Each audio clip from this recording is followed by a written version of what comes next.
ओम नमो भगवते वासुदेवाय. रामकृष्ण हरी. माझ्या लाडक्या रसिक श्रोत्यांनो, भाविक भक्तांनो आणि माझ्या यूट्यूब परिवारातील सर्व सदस्यांनो, तुम्हा सर्वांना माझा सप्रेम नमस्कार. आज मी तुमच्यासाठी घेऊन आले आहे हिंदू धर्मातील अत्यंत पवित्र, अत्यंत मंगलमय आणि मनाला कमालीची शांती देणारी एक अद्भुत कथा. होय, आज आपण ऐकणार आहोत पापमोचनी एकादशीची व्रतकथा. कथा सुरू करण्यापूर्वी मी तुम्हाला एक छोटीशी विनंती करणार आहे. ही कथा फक्त एक गोष्ट नाहीये बरं का. हा एक पारस आहे जो आपल्या मनाला लागला की आपल्या आयुष्याचं सोनं होतं.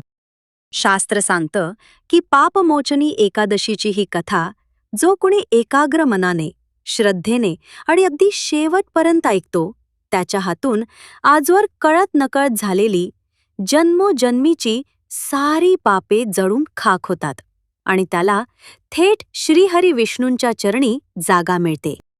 त्यामुळे माझी तुम्हा सर्वांना नम्र विनंती आहे की आजची ही कथा अर्ध्यावर सोडून अजिबात जाऊ नका. घरातील कामे करत असाल, प्रवासात असाल तरी कानात इयरफोन्स लावा आणि ही परमपवित्र कथा संपूर्ण ऐका. कारण कथेच्या शेवटी जो अद्भुत बोध लपलेला आहे तो तुमच्या आयुष्याला एक नवी दिशा देईल हे नक्की. तर चला, आपल्या मनातील सर्व विचार बाजूला ठेवूया, डोळे अलगद मिटूया आणि मनाने थेट त्या पुराण काळात जाऊया. सुरुवात करूया श्रीकृष्णाच्या नामस्मरणाने. हरे कृष्ण कृष्ण कृष्ण हरे हरे, हरे राम राम राम हरे हरे. ही कथा सुरू होते द्वापार युगाच्या त्या मंगलमय काळात, जेव्हा साक्षात धर्मराज युधिष्ठिराने भगवान श्रीकृष्णाला एक अत्यंत महत्त्वाचा प्रश्न विचारला होता. धर्मराज युधिष्ठिर हात जोडून अत्यंत नम्रपणे म्हणाले, हे मधुसूदना, हे त्रैलोक्यनाथा, तुम्ही मला वर्षभरातील अनेक एकादशींचे महत्त्व सांगितले. आता मला चैत्र महिन्यातील कृष्ण पक्षात येणाऱ्या एकादशीबद्दल जाणून घ्यायची खूप इच्छा आहे. हे केशवा, या एकादशीचे नाव काय? या दिवशी कोणत्या देवाची पूजा केली जाते? आणि या एकादशीचे व्रत केल्याने कोणते पुण्य मिळते? हे सर्व मला सविस्तर सांगा प्रभू. युधिष्ठिराचे हे नम्र बोल ऐकून भगवान श्रीकृष्णांच्या चेहऱ्यावर एक गोड मोहक हास्य उमलले. त्यांच्या त्या हास्यातून जणू साऱ्या जगावर कृपेचा वर्षाव होत होता. श्रीकृष्ण आपल्या खड्या आणि गोड आवाजात म्हणाले, हे धर्मराजा, तुझा प्रश्न अत्यंत उत्तम आहे. तुझ्या या प्रश्नामुळे आज संपूर्ण मानवजातीचे कल्याण होणार आहे. लक्ष देऊन ऐक. चैत्र महिन्याच्या कृष्ण पक्षात जी एकादशी येते तिला पापमोचनी एकादशी असे म्हणतात. नावावरूनच तुझ्या लक्षात आलं असेल युधिष्ठिरा, पापमोचनी म्हणजे सर्व पापातून मुक्त करणारी. या एकादशीच्या व्रतानं माणसाला त्याच्या ज्ञात लहान मोठ्या सर्व पापातून मुक्ती मिळते. हे व्रत अत्यंत कठीण अशा मानसिक त्रासातून, पश्चात्तापाच्या अग्नीतून माणसाला बाहेर काढते. भगवान श्रीकृष्ण पुढे म्हणाले, हे राजा, याच एकादशीची एक अत्यंत सुंदर आणि रसाळ कथा पुराणांमध्ये सांगितली आहे. जी कथा साक्षात लोमश ऋषींनी राजा मांधाताला सांगितली होती. तीच कथा मी आज तुला सांगणार आहे. तू ती शांत चित्ताने ऐक. आता भगवान श्रीकृष्ण ही कथा सांगायला सुरुवात करतात. श्रोतेहो, आता तुम्हीही मनानं त्या कथेच्या विश्वात प्रवेश करा. प्राचीन काळी पृथ्वीवर चैत्ररथ नावाचे एक अत्यंत विस्तीर्ण आणि नयनरम्य वन होते. हे वन म्हणजे साक्षात निसर्गाचा एक अद्भुत चमत्कार होता. त्या वनात 12ही महिने वसंत ऋतूचा मुक्काम असायचा. सर्वत्र रंगीबेरंगी सुगंधी फुलांच्या वेली बहरलेल्या असायच्या. वाऱ्याची एक झुळूक आली की संपूर्ण जंगल पारिजातक आणि मोगऱ्याच्या सुगंधाने दरवळून जायचे. कोकिळेचे मंजूळ स्वर, नद्यांच्या पाण्याचा खळखळणारा गोड आवाज आणि मोरांचे नयनरम्य नृत्य, यामुळे ते वन म्हणजे स्वर्गातील नंदनवनासारखेच भासायचे. याच अतिसुंदर आणि शांत वनात अनेक ऋषीमुनी तपस्वी आपले आश्रम बांधून राहायचे. ते सर्वजण भगवान शिवशंकराच्या आणि श्रीहरी विष्णूंच्या कठोर तपश्चर्येत लीन असायचे. त्याच चैत्ररथ वनात मेधावी नावाचे एक अत्यंत तरुण, तेजस्वी आणि कुशाग्र बुद्धीचे ऋषी राहत होते. ते साक्षात च्यवन ऋषींचे सुपुत्र होते. मेधावी ऋषींचे वय अगदी तरुण होते, पण त्यांचे तेज साक्षात सूर्यासारखे प्रखर होते.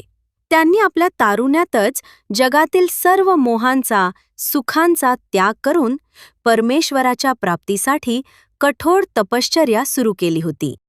ते भगवान शिवशंकराचे निस्सीम भक्त होते. ऊन, पाऊस, थंडी याची पर्वा न करता डोळे मिटून एका जागी बसून ते घोर तप करत असत. त्यांच्या तपाच्या तेजाने संपूर्ण चैत्ररथ वन उजळून निघाले होते. पण श्रोते हो, तुम्हाला तर माहीतच आहे, जेव्हा जेव्हा पृथ्वीवर कुणी एखादा ऋषी इतकी कठोर तपश्चर्या करतो, तेव्हा सर्वात जास्त भीती कुणाला वाटते?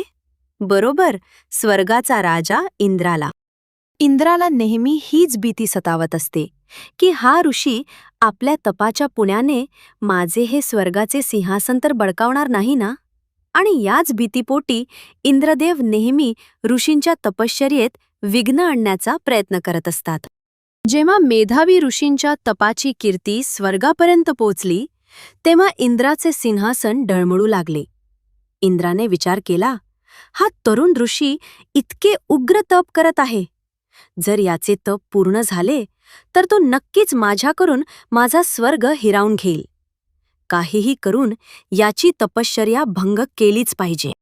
आणि मग इंद्राने आपल्या दरबारातील सर्वात सुंदर, सर्वात आकर्षक आणि नृत्यात निपुण अशा एका अप्सरेला बोलावणे पाठवले. तिचे नाव होते मंजू घोषा. मंजू घोषा म्हणजे जणू साक्षात सौंदर्याची खाण.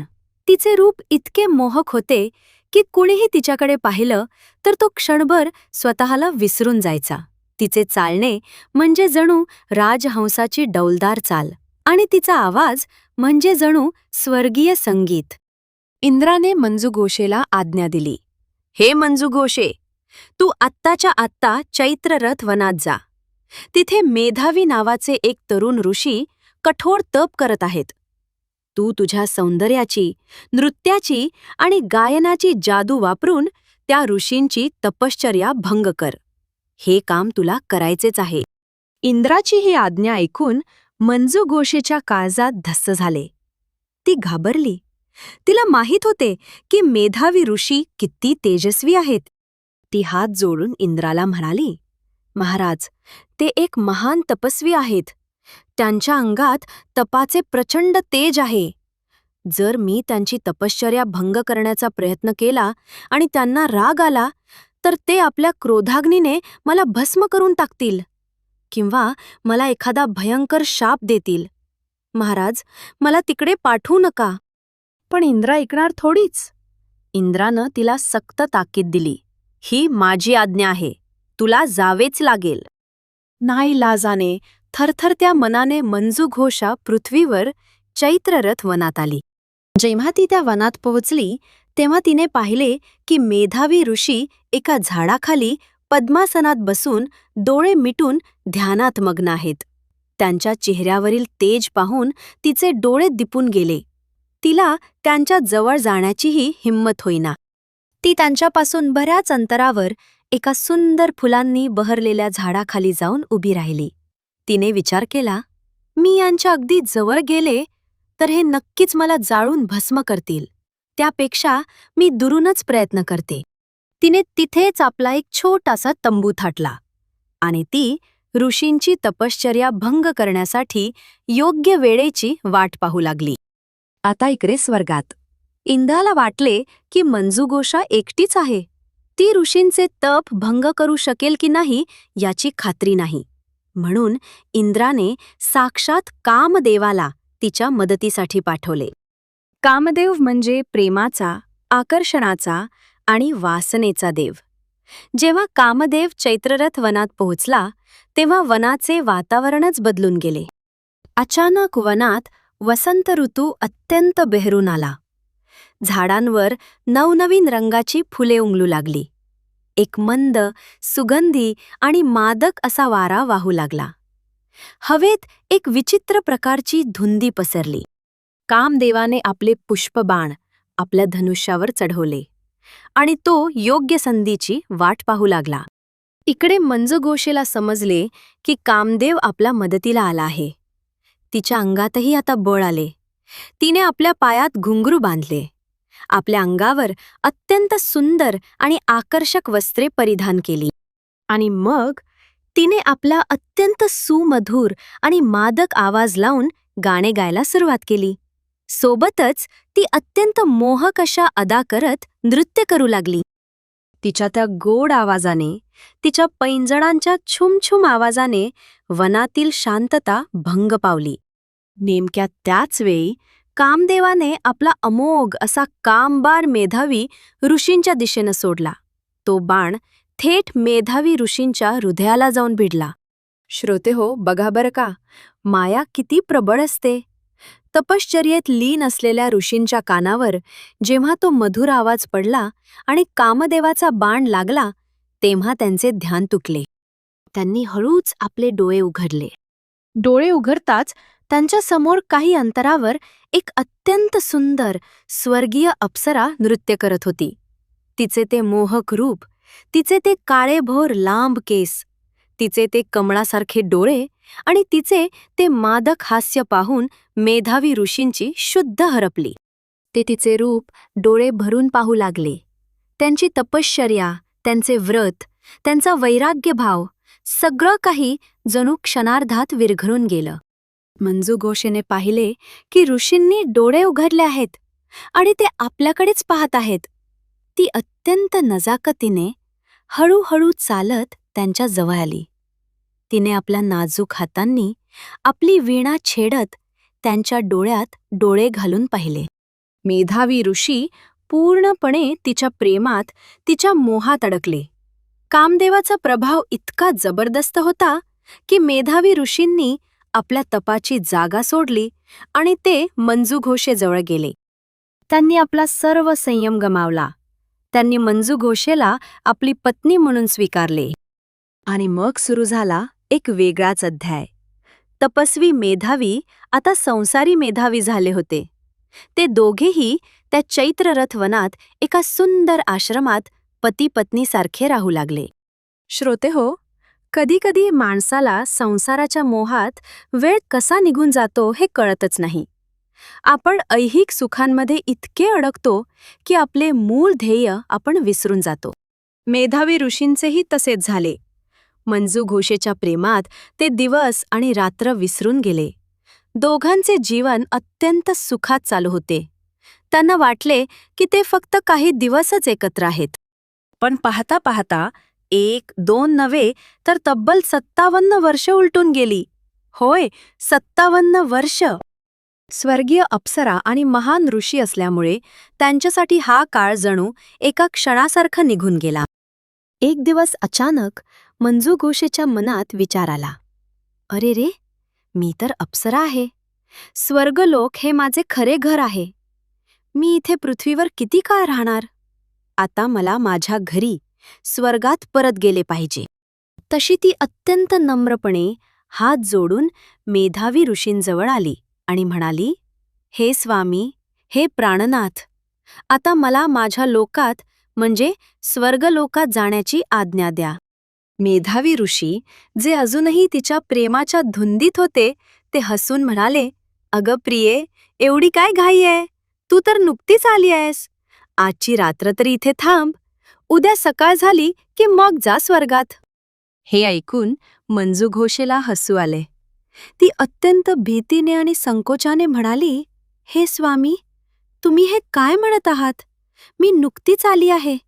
अहो ऋषीवर, आपण एकत्र राहायला सुरुवात करून किती काळ लोटला आहे याची तुम्हाला कल्पना आहे का? मेधावी ऋषींना आश्चर्य वाटले. ते म्हणाले, काय? किती काळ लोटला? अगं, आज सकाळीच तर तू मला भेटलीस आणि आता संध्याकाळ झाली आहे. एकच तर दिवस झाला आहे. तेव्हा मंजुघोषेने भीतीने डोळे खाली घातले आणि ती म्हणाली, "नाही स्वामी, आजची सकाळ नाही. आपल्या भेटीला तब्बल 57 वर्ष पूर्ण झाली आहेत. 57 वर्ष आपण एकत्र आहोत." हे शब्द मेधावी ऋषींच्या कानावर पडले आणि त्यांच्या डोळ्यासमोर जणू वीज चमकली. 57 वर्ष?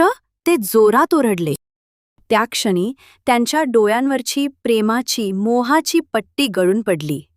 त्यांना अचानक वास्तवाची जाणीव झाली. त्यांनी काळाचा हिशोब केला आणि त्यांच्या लक्षात आले की खरोखरच 57 वर्ष उलटून गेली आहेत. त्यांना प्रचंड मोठा धक्का बसला. "अरे रे, हे मी काय केले? मी शिवशंकराची प्राप्ती करण्यासाठी बसलो होतो आणि या एका स्त्रीच्या मोहात पडून मी माझ्या आयुष्याची 57 वर्ष फुकट घालवली. माझे घोर तप, माझे व्रत, माझे पुण्य, सर्व काही मातीत मिसळले." मेधावी ऋषींच्या मनात एका क्षणात पश्चात्तापाची लाट उसळली आणि त्या पश्चात्तापाचे रूपांतर लगेचच भयंकर अशा क्रोधात झाले. राग, प्रचंड राग त्यांच्या अंगात भिनला. त्यांचे डोळे रागाने लालबुंद झाले. त्यांचे अंग थरथरायला लागले. ज्या अप्सरेला ते मगाशी प्रिये म्हणत होते, तिच्याकडे ते आता साक्षात काळासारखे पाहू लागले. त्यांनी विचार केला, या कुटील स्त्रीने जाणीवपूर्वक माझे तप भंग केले आहे. हिने माझ्या आयुष्याचे नुकसान केले आहे. मी हिला सोडणार नाही. रागाच्या भरात मेधावी ऋषींनी आपल्या कमंडलूतील जल हातात घेतले आणि अत्यंत कठोर स्वरात मंजू घोषेला शाप दिला. "हे दुष्ट पापिणी स्त्री, तू तुझ्या मोहाच्या जाळ्यात अडकवून माझ्या तपाचा नाश केलास. मी तुला शाप देतो. जा, आजपासून तुझे हे सुंदर अप्सरेचे रूप नष्ट होईल आणि तू एक भयंकर पिशाचिनी, भूष चुडेल बनशील. अत्यंत कुरूप आणि भयानक रूप घेऊन तू याच जंगलात भटकत राहशील." श्रोतेहो, शाप देताना माणसाला भान नसते. रागाच्या भरात माणूस समोरच्याचे जितके नुकसान करतो, त्याहून जास्त तो स्वतःचे नुकसान करत असतो. तो भयंकर शाप ऐकताच मंजू घोषा जमिनीवर कोसळली. ती हमसून हमसून रडू लागली. तिचे ते सुंदर रूप एका क्षणात अत्यंत भयानक, कायाकुट्ट आणि कुरूप अशा पिशाचिनीमध्ये बदलले. ती ऋषींच्या पायावर डोके आपटून रडत रडत विनवणी करू लागली. "हे स्वामी, मला क्षमा करा. महाराज, मला क्षमा करा. मी हे सर्व माझ्या इच्छेने केले नव्हते. मला तर स्वर्गाचा राजा इंद्राने आज्ञा दिली होती. मी फक्त माझ्या राजाच्या आदेशाचे पालन करत होते.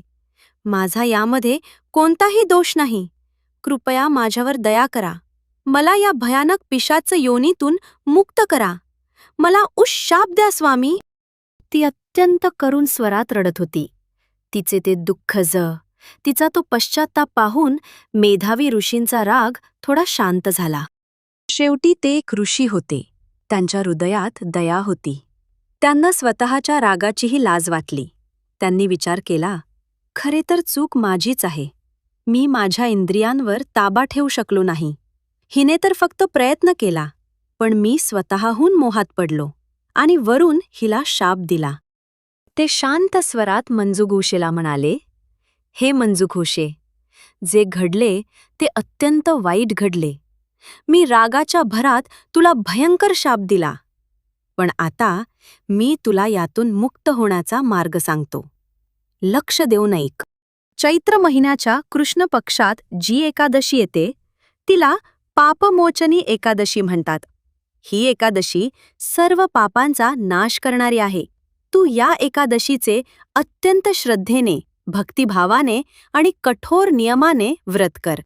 या व्रताच्या प्रभावाने तुझे हे पिशाच्च रूप नष्ट होईल, तुझे सर्व पाप धुतले जाईल आणि तुला पुन्हा तुझे अप्सरेचे सुंदर रूप प्राप्त होईल आणि तू सन्मानाने स्वर्गलोकात परत जाशील." असा उशाप देऊन मेधावी ऋषी तिथून अत्यंत उदास मनाने निघून गेले. मंजू घोषा त्या वनात पिशाचिनीच्या रूपात राहून मोठ्या श्रद्धेने चैत्र महिन्याची आणि पापमोचनी एकादशीची वाट पाहू लागली. इकडे मेधावी ऋषींचे मन त्यांना खात होते. एका अप्सरेसोबत 57 वर्ष संसार केल्याचे पाप आणि एका असहाय्य स्त्रीला रागाच्या भरात शाप दिल्याचे पाप, या 2 पापांच्या ओझ्याने ते वाकून गेले होते. कोणताही मार्ग न सुचल्याने ते अत्यंत ओशाळल्या चेहऱ्याने आपले वडील महान च्यवन ऋषी यांच्या आश्रमात गेले. वडिलांना पाहताच ते त्यांच्या पायावर पडले आणि ढसाढसा रडू लागले. च्यवन ऋषींनी आपल्या मुलाची ही अवस्था पाहिली आणि ते आश्चर्यानं म्हणाले, "मुला मेधावी, अरे तू तर कठोर तपश्चर्या करत होतास ना, मग तुझी ही अशी अवस्था का झाली आहे? तुझे तेज कुठे हरवले? तू इतका रडतोयस का? काय झाले? मला सविस्तर सांग." मेधावी ऋषींनी रडत रडत मान खाली घालून घडलेला सर्व वृत्तांत आपल्या वडिलांना सांगितला.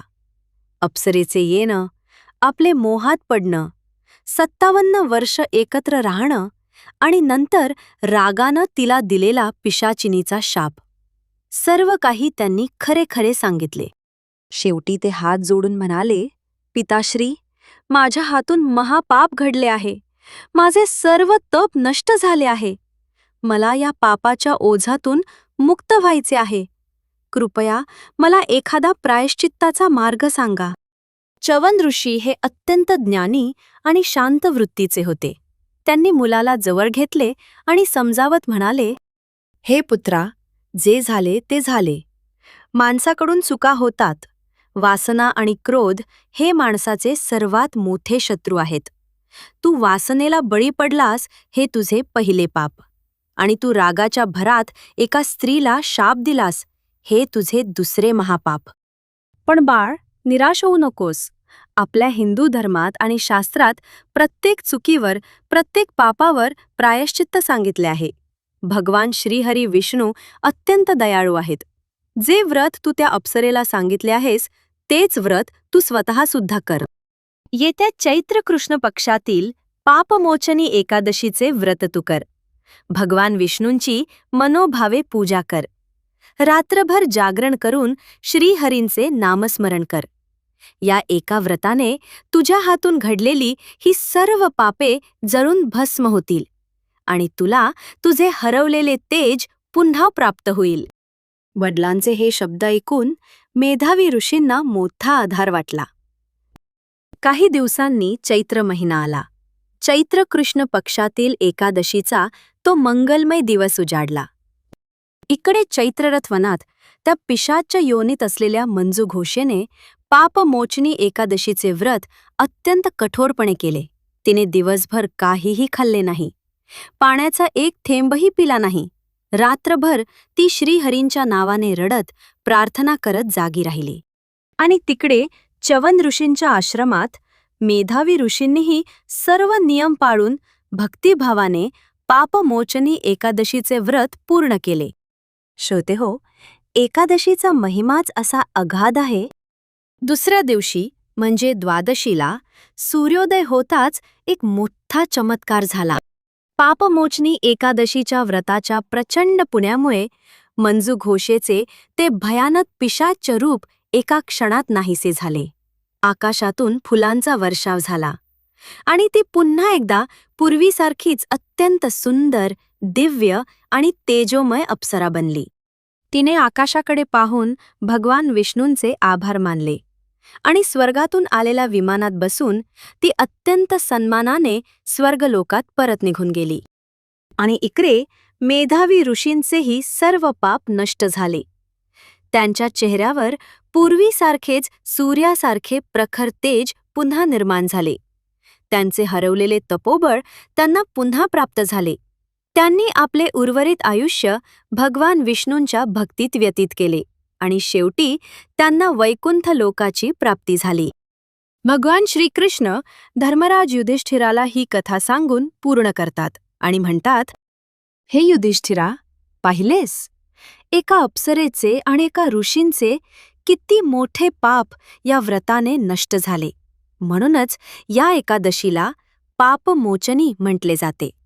जो मनुष्य या एकादशीचे व्रत करतो किंवा ही कथा फक्त श्रद्धेने ऐकतो अथवा वाचतो त्याला 1000 गोदान गायीदान केल्याचे पुण्य मिळते.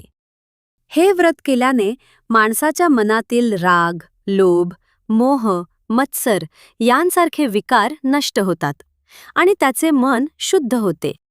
तर माझ्या लाडक्या श्रोते हो, ही होती पापमोचनी एकादशीची अत्यंत गोड आणि बोधप्रद कथा. या कथेतून आपल्याला काय शिकायला मिळते? पहिली गोष्ट म्हणजे राग हा आपला सर्वात मोठा शत्रू आहे. रागाच्या भरात घेतलेले निर्णय नेहमी आपलेच नुकसान करतात. आणि दुसरी आणि सर्वात महत्त्वाची गोष्ट म्हणजे आपल्या हातून जर कधी कळत नकळत काही चूक झाली, काही पाप झाले, तर परमेश्वराच्या चरणी लीन होऊन प्रामाणिकपणे पश्चात्ताप करणे. परमेश्वर अत्यंत दयाळू आहे. तो आपल्या खऱ्या भक्ताला नेहमी क्षमा करतो आणि योग्य मार्ग दाखवतो.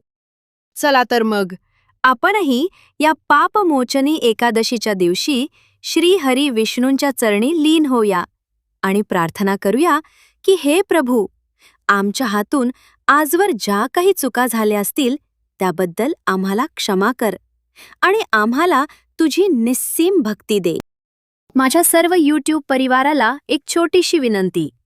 जर तुम्हाला ही कथा आवडली असेल, ही सांगण्याची पद्धत आवडली असेल, तर व्हिडिओला नक्की लाईक करा. तुमचे विचार आणि तुम्हाला ही कथा कशी वाटली हे मला खाली कमेंट करून नक्की सांगा. आणि हो, कमेंटमध्ये ओम नमो भगवते वासुदेवाय किंवा राम कृष्ण हरी लिहायला अजिबात विसरू नका. ही पवित्र कथा तुमच्या मित्र-मैत्रिणींसोबत, नातेवाईकांसोबत जास्तीत जास्त शेअर करा, जेणेकरून त्यांनाही हे पुण्य मिळेल.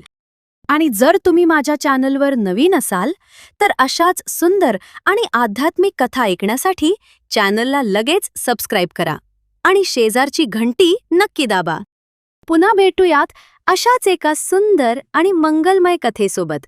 तोपर्यंत आनंदी रहा, सुरक्षित रहा आणि देवाचे नामस्मरण करत रहा.